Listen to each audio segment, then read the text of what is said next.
Assalamu alaikum students. Today we discuss about the hydrides.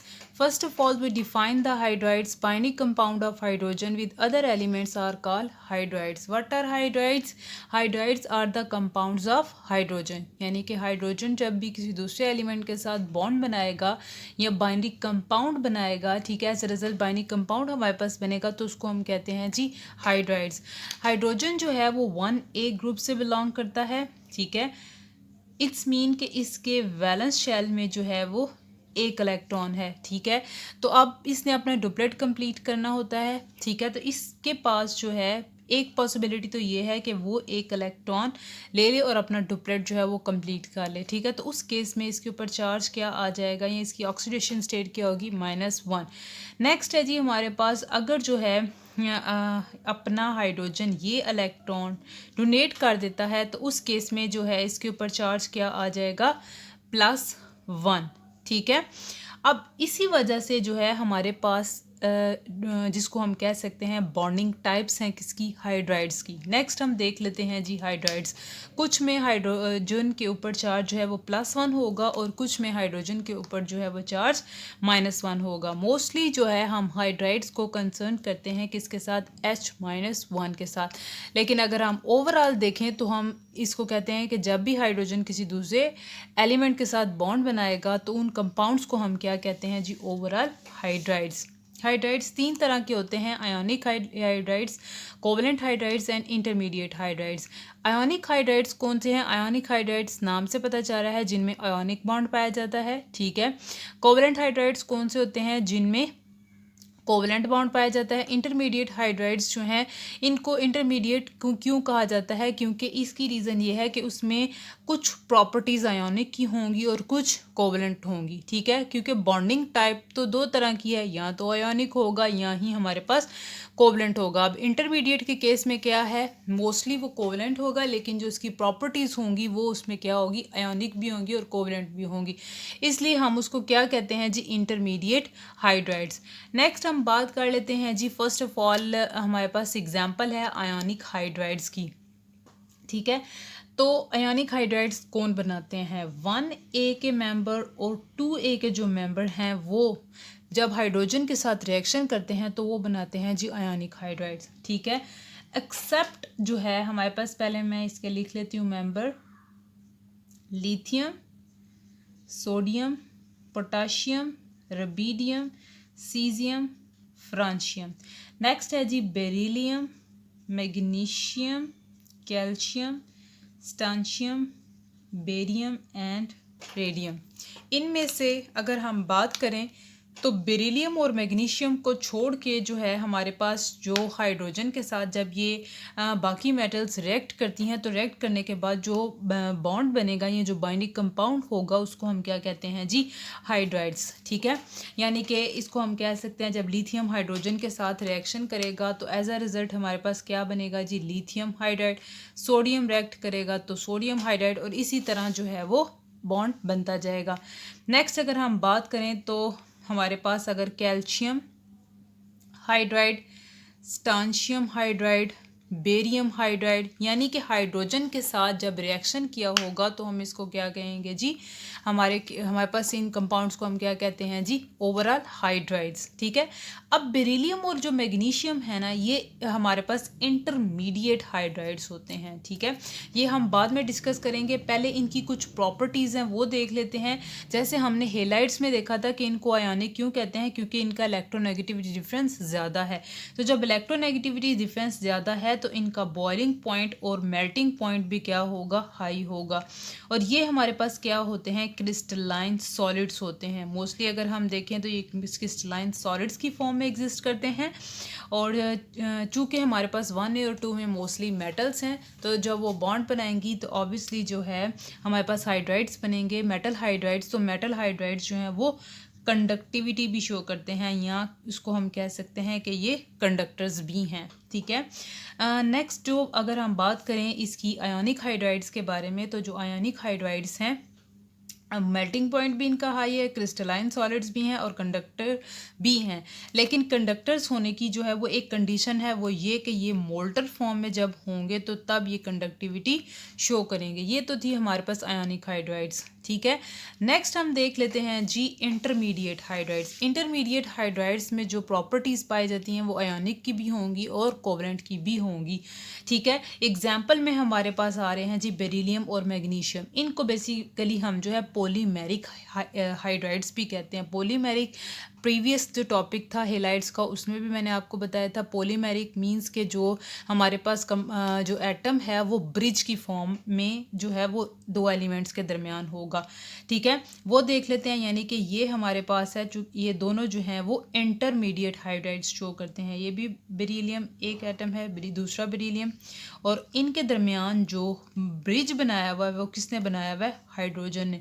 Beryllium जो है वो 2a से बिलोंग करता है। इट्स मीन के एक बेरिलियम जो है वो एट अ टाइम कितने बॉन्ड बनाएगा? 2 बॉन्ड्स बनाएगा, ठीक है। ये देखें BeH2 एंड BeH2, ठीक है। तो ओवरऑल जो है ये एक चेन स्ट्रक्चर जिसको हम कह सकते हैं जी पॉलीमेरिक हाइड्राइड्स, और इनकी जो प्रॉपर्टीज़ होती हैं वो इंटरमीडिएट होती हैं आयोनिक और कोवलेंट के।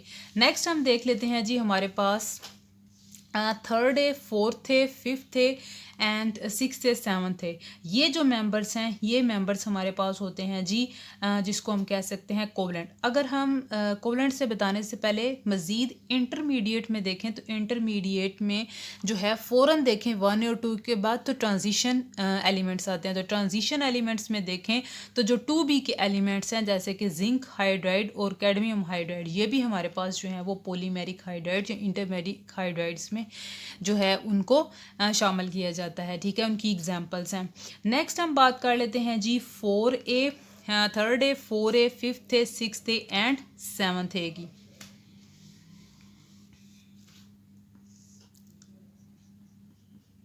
Third A, fourth A, fifth A, sixth A and seventh A. अच्छा, अगर हम थर्ड ए में देखें तो जी बोरॉन जो है वो थर्ड ग्रुप से बिलोंग करता है। इट्स मीन जो बॉन्ड बनाएगा वो 3 बॉन्ड्स AlH3 गैलियम हाइड्राइड्स, और जो इंडियम हाइड्राइड है वो हमारे पास इंटरमीडिएट होगा, ठीक है। नेक्स्ट है जी फोर्थ ग्रुप में जी कार्बन मीथेन जिसको हम कह सकते हैं SiH4। Next GeH4 SnH4 PbH4, ठीक है। ये तो हो गए फोर्थ ए के। नेक्स्ट हम देख लेते हैं जी हमारे पास फिफ्थ ए में जी नाइट्रोजन फैमिली, ये हाइड्रोजन के साथ बॉन्ड बनाएगी। इसके वैलेंस शेल में 5 इलेक्ट्रॉन, इसको कितने अपना आउटर मोड कंप्लीट करने के लिए कितने इलेक्ट्रॉन्स चाहिए? 3। तो इसका मतलब है ये फर्दर 3 बॉन्ड्स बनाएगा हाइड्रोजन के साथ। तो NH3 PH3 ASH3 SbH3 BiH3। Next sixth ए में जी हमारे पास ऑक्सीजन आ जाता है। ऑक्सीजन जब हाइड्रोजन के साथ रिएक्ट करता है तो बहुत रिनाउंड कंपाउंड है जी वाटर, ठीक है, जिसको हम जो है यूनिवर्सल सॉल्वेंट भी कहते हैं। उसके बाद है जी H2S, और नेक्स्ट है जी हमारे पास H2SE H2TE। सेवन्थ एज में जी हमारे पास हैलोजेंस आ जाते हैं। हैलोजेंस जो हैं जब ये हाइड्रोजन के साथ रिएक्शन करते हैं या बाइनरी कंपाउंड बनाते हैं तो HF HCl HBr और HI। अच्छा, आपने एक चीज़ नोट की होगी कि जैसे जैसे हम जो है वो लेफ़्ट टू राइट मूव करते जा रहे हैं, ठीक है, पीरियड के अंदर, तो होगा क्या हमारे पास यहाँ पे हैं जी आयोनिक, दरमियान में है जी इंटरमीडिएट, और ये वाले जो कंपाउंड्स हैं जिसको हम कह सकते हैं जी ये जो हैं ये सारे हमारे पास क्या हैं जी कोवलेंट इन नेचर है, ठीक है। यानी कि कोवलेंट करैक्टर जो है वो लेफ़्ट टू राइट जो है वो इंक्रीज़ करता जा रहा है। कहता है अगर हम देखें स्टेबिलिटी वाइज तो जो हमारे पास कोवलेंट हाइड्राइड्स हैं वो बहुत ज़्यादा स्टेबल होते हैं जैसे जैसे हम लेफ़्ट टू राइट पीरियड्स में मूव करते जाते हैं। तो सबसे ज़्यादा जो स्टेबल हमारे पास जिसको हम कह सकते हैं कोवलेंट हाइड्राइड है वो है जी हाइड्रोजन फ्लोराइड। इनकी बॉन्ड एनर्जीज़ की बात करें तो बॉन्ड एनर्जी डिपेंड करती है साइज़ पे और साथ साथ जो है इनकी इलेक्ट्रोनेगेटिविटीज़ डिफरेंस पे, या ओवरऑल हम बात कर सकते हैं इलेक्ट्रोनेगेटिविटी पे, ठीक है। अगर हम बात करें हाइड्रोजन फ्लोराइड की तो ये इतना ज़्यादा स्टेबल क्यों है? सबसे ज़्यादा स्टेबल जो है वो कोवेलेंट हाइड्राइड अगर देखें तो हाइड्रोजन फ्लोराइड है। उसकी रीज़न ये है, जैसे मैंने बात की साइज़ की, तो देखें हाइड्रोजन का सपोज करें फर्स्ट ए से बिलोंग करता है तो हाइड्रोजन का साइज़ जो है वो छोटा होगा ऑब्वियसली अपने ग्रुप में, और फ्लोरीन भी जो है वो फर्स्ट ग्रुप से ही बिलोंग कर रहा है, ठीक है। तो जिसकी वजह से ये जो दोनों एटम्स हैं आपस में टाइटली बाउंड होते हैं। तो जब टाइटली बाउंड होते हैं तो ऑब्वियसली स्टेबल होंगे। स्टेबल होने के साथ साथ अगर देखा जाए तो इनमें हाइड्रोजन बॉन्डिंग भी पाई जाती है, यानी कि जो इसके दरमियान में पाई जाने वाली इंटरमोलिक्यूलर फोर्स है वो भी बहुत ज़्यादा स्ट्रॉन्ग है।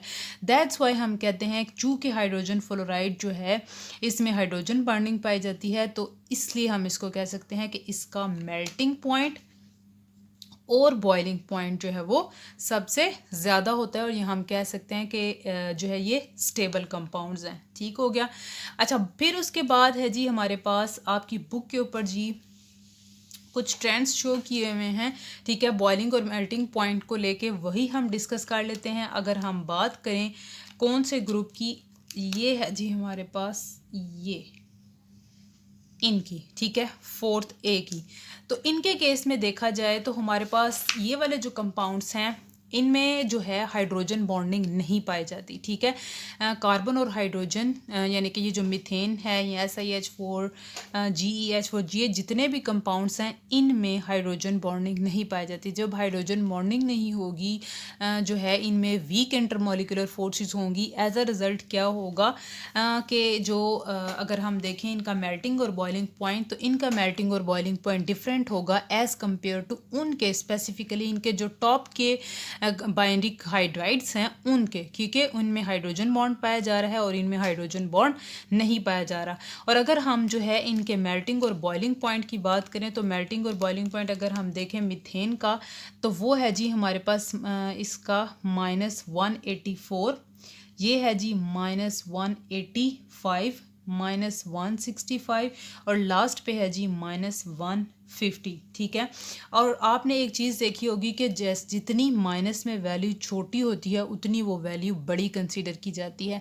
तो मेल्टिंग और बॉइलिंग पॉइंट के लिए मैंने एक रिलेशन आपको बताया था कि जब भी मेल्टिंग और बॉइलिंग पॉइंट की बात है कि इसका इंक्रीज़ क्यों हो रहा है उसका डिक्रीज़ क्यों हो रहा है, तो आपने एक ही बात करनी है कि इसमें जो है वो इंटरमोलिकुलर फोर्सेस स्ट्रॉन्ग होंगी, ठीक है। और यहाँ फिर साइज़ या पोलैरिटी की भी बात करते हैं। जितनी ज़्यादा पोलैरिटी होगी साइज़ ज़्यादा होगा उतनी डिस्पर्शन होगी। डिस्पर्शन से फिर एज अ रिज़ल्ट क्या होगा, उनमें पाई जाने वाली इंटरमोलिकुलर फोर्स स्ट्रॉन्ग होगी, लंदन फोर्स स्ट्रॉन्ग होगी। तो एज अ रिज़ल्ट होता क्या है कि उनके मेल्टिंग और बॉइलिंग पॉइंट्स भी हाई होते हैं, ठीक है। तो जैसे जैसे हम देख रहे हैं डाउन द ग्रुप मेल्टिंग और बॉइलिंग पॉइंट बढ़ रहा है। ये तो था जी हमारे पास फोर्थ ए के हाइड्राइड्स का मेल्टिंग और बॉइलिंग पॉइंट। नेक्स्ट हम देख लेते हैं जी हमारे पास जिसको हम कह सकते हैं जी इसमें फिफ्थ है कि नाइट्रोजन की बात करें, नाइट्रोजन यानी कि NH3 हाइड्राइड्स की बात करें तो इसमें भी हाइड्रोजन बॉन्डिंग पाई जाती है। तो हाइड्रोजन बॉन्डिंग की वजह से इसके अपने ग्रुप में इसका मेल्टिंग और बॉइलिंग पॉइंट ज़्यादा होता है। क्यों? क्योंकि हाइड्रोजन बॉन्डिंग जो है वो स्ट्रॉन्ग इंटरमोलिकुलर फोर्सेस है जिसकी वजह से जो है इनके मेल्टिंग और बॉइलिंग पॉइंट्स ज़्यादा होते हैं। नेक्स्ट अगर हम वाटर की बात करें तो वाटर के केस में जो है वो और ज़्यादा होगी। रीज़न क्या है? रीज़न ये है कि इसमें जी 2 हाइड्रोजन बॉन्ड्स पाए जाते हैं। ये सारी चीज़ें हम ऑलरेडी फर्स्ट ईयर चैप्टर में जो है वो डिस्कस करके आ चुके हैं हाइड्रोजन बॉन्डिंग के टॉपिक के अंदर, ठीक है।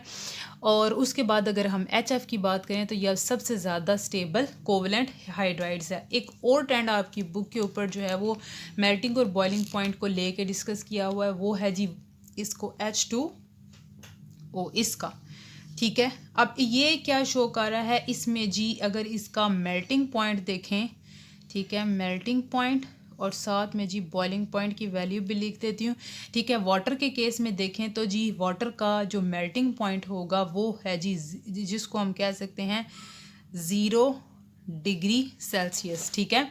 उसके बाद है जी हमारे पास -82 H2S का, H2SE का है जी -65.7 -48 डिग्री सेल्सियस। ये सारे जो हैं वो सेल्सियस में हैं, ठीक। अगर इनका बॉइलिंग पॉइंट देखें तो बॉइलिंग पॉइंट है जी 100 -59.6 -41.3 एंड -1.8 8। ठीक है, तो अब वो दोबारा वही रूल अप्लाई होगा जी। क्या हो रहा है, बेसिकली जितनी माइनस में छोटी वैल्यू होती है, या जिसको हम कह सकते हैं जितनी छोटी वैल्यू होगी वो उतनी बड़ी कंसीडर की जाएगी। ठीक है, अच्छा अब ये तो प्लस है, ठीक, इट्स मीन कि जो वाटर है, वाटर का जो बॉइलिंग पॉइंट है वो सबसे ज़्यादा है, उसके बाद आ जाता है H2S का, क्योंकि ये वैल्यूज़ जो हैं वो माइनस में स्टार्ट होना शुरू हो गई हैं। ठीक, तो अब इसके केस में देखें तो जो हमारे पास वाटर है उसमें हाइड्रोजन बॉन्ड पाया जाता है, इस वजह से उसका मेल्टिंग पॉइंट बाकियों के मुकाबले में जो है वो ज़्यादा है। ठीक है, और अगर हम उसके मेल्टिंग पॉइंट और बॉइलिंग पॉइंट दोनों की बात करें तो वो ज़्यादा होगा एज़ कम्पेयर टू बाकियों के। और बाकियों का कम क्यों है, उसकी रीज़न ये है कि उनमें जो है वो हाइड्रोजन बॉन्डिंग नहीं पाई जाती, सिंपल जो है वो हाइड्रोजन के साथ कोवलेंट बॉन्ड उन्होंने बनाया हुआ, जिसकी वजह से उनका कम है। ठीक है, ये रीज़न्स जो हैं, कुछ रीज़न्स आपने याद रखनी है, वो यही है कि हमारे पास इनका जो ज़्यादातर जो डिस्कशन की हुई है मेल्टिंग और बॉइलिंग पॉइंट की हुई है। ठीक है, और हाइड्रोजन बॉन्डिंग की है, पोलैरिटी की है, स्टेबिलिटी की है, और कोवलेंट हाइड्राइड्स, आयोनिक हाइड्राइड्स और इंटरमीडिएट हाइड्राइड्स पीरियोडिक टेबल में जो है वो कहाँ कहाँ पे लाई करते हैं, उन चीज़ की बात की हुई है। ठीक है, ये तो था जी हमारे पास हाइड्राइड्स, बहुत ही आसान टॉपिक है। नेक्स्ट हम देख लेते हैं जी ऑक्साइड्स। ऑक्साइड्स हमारे पास क्या है,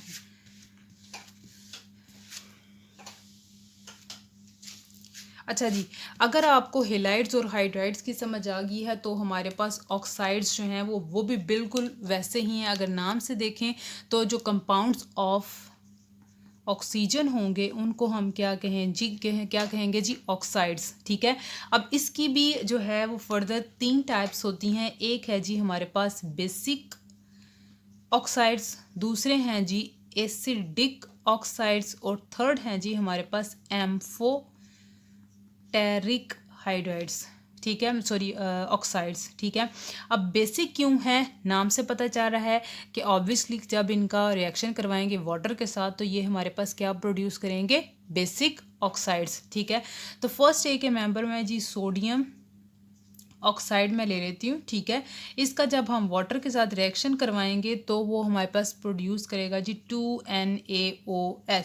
ये चीज़ मैंने पहले भी आपको बताई हुई है कि जब भी हम ऑक्साइड्स को या मेटल्स को वाटर के साथ रिएक्शन करवाते हैं तो हमारे पास बेस या अल्कली प्रोड्यूस होते हैं। ये 1A और 2A दोनों की प्रॉपर्टी है। ठीक है, मेटल्स के केस में स्पेशली। ठीक है, तो इस वजह से हम इनको क्या कहते हैं जी, बेसिक ऑक्साइड्स। ठीक हो गया, अच्छा अब उसके बाद है जी अगर हम बात करें एसिडिक ऑक्साइड्स में, तो एसिडिक ऑक्साइड्स में क्या होगा, सल्फर ट्राइऑक्साइड जो है हमारे पास एक एसिडिक ऑक्साइड है। अगर हम इसको रिएक्शन करवाएं वाटर के साथ तो हमारे पास बनेगा जी H2SO4। चूँकि हमारे पास रिएक्शन वाटर में ऐड करने के बाद जो है वो हमारे पास एसिड प्रोड्यूस हो रहा है, तो ऐसे ऑक्साइड्स की जो नेचर होगी वो हम इसको क्या कहेंगे जी, एसिडिक ऑक्साइड्स। नेक्स्ट हमारे पास आ जाते हैं जी एम्फोटेरिक ऑक्साइड्स। आपकी बुक के ऊपर जो है वो ज़्यादा एक्सप्लेन किया हुआ है किसको जी, एम्फोटेरिक ऑक्साइड्स को।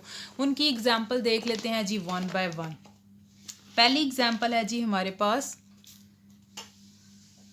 एम्फोटेरिक। क्या होते हैं एम्फोटेरिक, जो एसिड यानी कि एसिड और बेस दोनों की तरह बिहेव करते हैं। ठीक है, अगर जो है इसका एसिड के साथ रिएक्शन करवाएं तो ये बेस के तौर पर बिहेव करते हैं, और अगर बेस के साथ करवाएं तो ये एज अ एसिड के तौर पर रिएक्ट करते हैं। ठीक, 2B में से मैं जी जिंक ऑक्साइड, 2B जो है बिलोंग 2B से जिंक लिया है उसका ऑक्साइड। ठीक है, अगर हम जो है इसका रिएक्शन करवाते हैं किसी एसिड के साथ, जैसे मैंने कहा कि अगर आप जो है एम्फोटेरिक में से बेसिक ऑक्साइड्स का उस एसिड के साथ रिएक्ट करते हैं तो वो जो है वो यानी कि एसिड के साथ रिएक्ट करेंगे तो एज अ बेस करेंगे। ठीक है, और अगर आप बेस के साथ करेंगे तो एज अ एसिड बिहेव करेंगे। ठीक है, ये प्रोड्यूस करेगा जी ZnSO4 अलॉन्ग विद वाटर।